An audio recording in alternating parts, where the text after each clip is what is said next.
Hi, do you need your form check? This is Coach Marlon and this is Form Check Friday. Okay, for the first entry, this is Christian Angeles with the Instagram handle of IZChristian_Angeles all the way from Hong Kong. He sent a video of his squat, so I'm gonna play it right now. If you're gonna look closely, from the start position, we can see that the stance is quite problematic already. It's like he's just on top of the floor. Well, in fact, as soon as you set your stance, you should be rooting your feet to the ground. Okay? So, in other words, parang nakapatong lang siya sa floor. Okay? Well, in fact, you have to establish traction na sa floor by spreading the floor with your legs. Okay, that's the first thing that I noticed. Second thing that I noticed is that his knees are hyperextended. Okay, as per powerlifting rules, you don't actually have to hyperextend your knees. You just have to lock them out.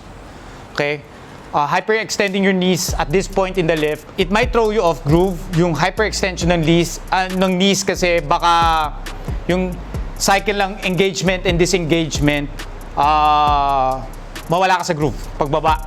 Now I'm gonna play. Okay, so as you can see, from the feet to the knees. Now before he starts his descent, if you're gonna notice, medyo problematic din yung bracing niya. When you brace, especially your core, when you brace your core, your midsection should expand. If you're gonna notice, walang expansion na nangyari. Okay, finail up niya lang yung belly niya with air. You have to forcefully expand your midsection. So there's something that we call the 360 breathing. It's not enough that you expand your midsection sa front.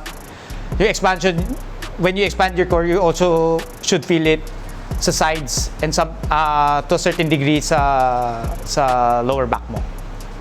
Okay? Fourth point. Nagkaroon siya ng cocking motion before nag-start yung descent. So actually walang na-achieve na purpose yung cocking motion na yon, kasi number one, hindi niya pinul yung bar downward to engage his lats. Actually, yung angle nung elbows niya going down is not ideal. So as much as possible to take advantage of better leverage, tsaka to control the bar path of the squat going down, ang mas gusto natin, the more pointed the elbows are pababa, the better. Okay, actually this will be dictated by your shoulder mobility and yung consciousness mo na engage yung lats.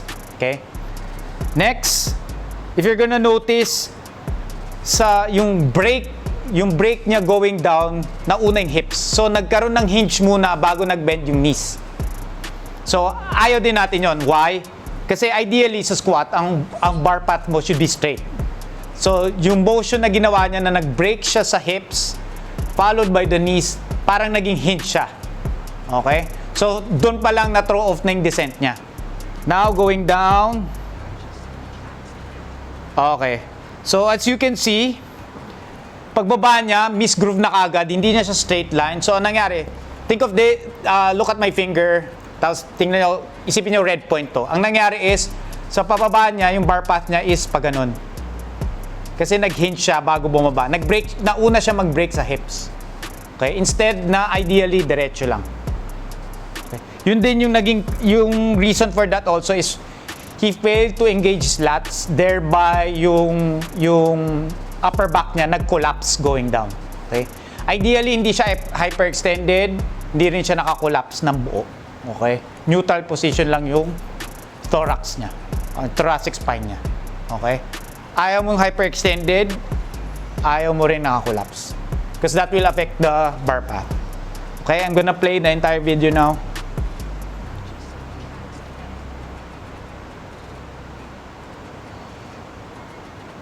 So again, no rooting of the feet. Hyperextended knees, which will throw you off groove. The cocking motion did not do anything. because there was no pull sa bar against your back. The bracing could have been better. So, as far as the video is concerned, it could have been better kung mas lalong nag-expand pa yung midsection. Again, moving on, nag-break siya sa hips, followed by the knees, making it initially a hinge movement, throwing off the groove forward. So, ayaw natin yung forward. Gusto natin sa squat, if you're gonna take a look of the bar from the side, straight lang siya going down. The cadence going down is okay. The depth is okay. Now, it just so happens, nagkaroon ng effort going up kasi na-misgroove yung descent. Nag-fall yung weight forward. Okay? This squat should have been much easier if the bar path going down was straight. Okay? Less effort sana to. You know that you did a great job with squats if going up is effortless. Actually, for me, if you're gonna ask me, all of the technicalities of the squat happens during the descent. If you have good form, good execution during the descent, the ascent should be no problem at all. Okay? That's it for the first entry. Next entry is from RJ Decilos. Instagram handle name RJ Decilos III. Okay? He works out at home. Okay? He sent a video of him sumo deadlifting. Okay. Immediately you will notice, first point of correction. Immediately you will notice is that his knees are collapsed inward. Well, actually meron namang individual styles depending on your leverages and your strengths. Pero if we're gonna look at it from a reference point ng textbook form, I would rather see him rotate his knees more outward. Okay? Kasi nakakolapse siya towards the bar.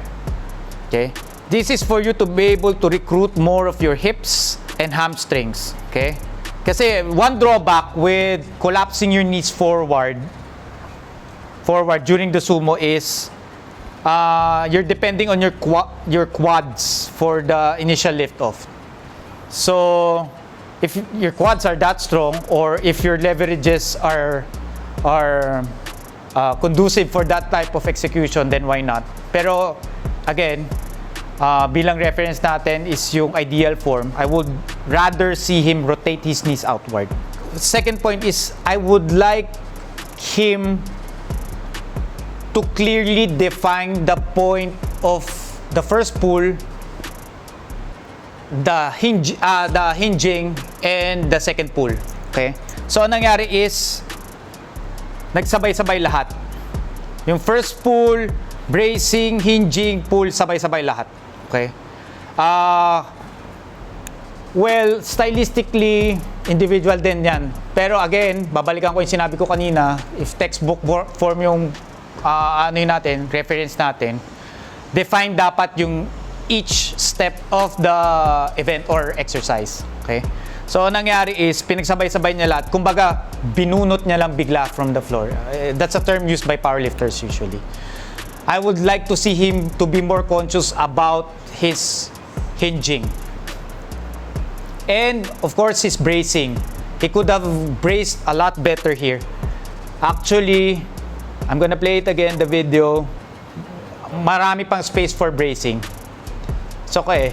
So, moving on to the third point. Third point is, if he really wants to be more efficient in pulling with sumo, I would prefer to see him round his upper back.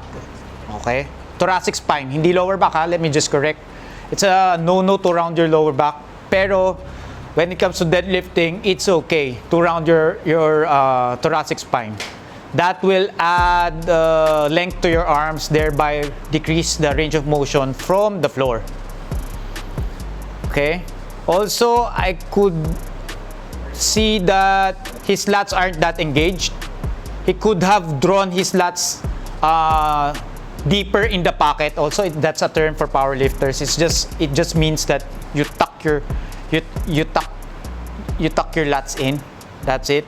He could have done that again to engage his lats with the pull. Other than that, everything looks okay, average. Again, let me just emphasize yung corrections sa form niya. Number 1, rotate your knees outward more. Number 2, he could have done better bracing mechanics. Number 3, practice rounding your upper back or thoracic spine. Number 4, engage your lats more by moving your lats inside the pocket. Okay? So, last play.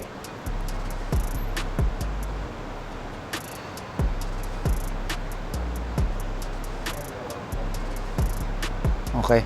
Actually, I cannot see it in the video, but I'm guessing na kulang yung spread ng floor na Q. So, off the floor, you have to spread instead of thinking of pulling the bar off the floor, think of spreading the floor in such a way na magsa-straighten out yung body mo. Okay, that's it. That's it for RJ.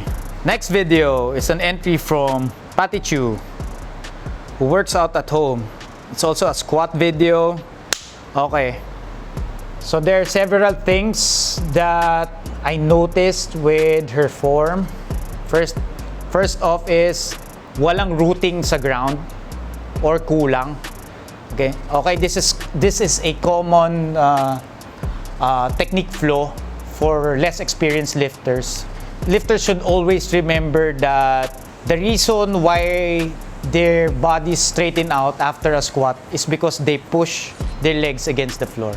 So with that in mind, it's very important that you root your feet against the floor. So when you root, basically, you connect your legs with the floor. It's not a passive thing that you just stand on the floor. Okay? You basically spread it. So that's one problem. Next, I would like to see more extension of the hips and opening up of the groin at the same time as she starts the descent. Okay? So parang passive eh. What happened is parang suicide dive yung descent niya. Okay? Too loose. It's kind of loose yung descent niya. Okay? Also, third point is the bracing. Again, I barely saw expansion of the midsection. So that could have been done better. Next, now as she starts her descent, so kulang yung hip extension, kulang yung opening up of the groin. Again, the elbows should be pointed more towards the ground. Okay? So what happened is masyadong mataas yung elbows. So nami-miss groove siya going down. Yung groove going down isn't a straight line anymore. So what we want is to be as straight as possible. So what happened is nilift niya yung elbows niya this way. So when she started the descent, nagkaroon ng break sa hips. So nag-lean forward, hindi na straight line. What she could have done is she could have tucked her elbows in without extending the thorax. Okay? So let me just demonstrate to you all the correct way. When you engage your lats, it's not this way. Okay? You don't extend your thorax. That will throw you off groove. Instead of doing it this way, it's better to do it this way. Okay? Just pull on the bar with your lats. Do not extend your thoracic spine. Okay? That will allow you to maintain a straight bar path going down. Okay, out of the hole, there was a bit of a struggle because again, the descent wasn't that good. Okay, onto the lockout. Okay, that's the main critique for her form. The elbow, so again, gonna play back again the video. So number 1, no rooting.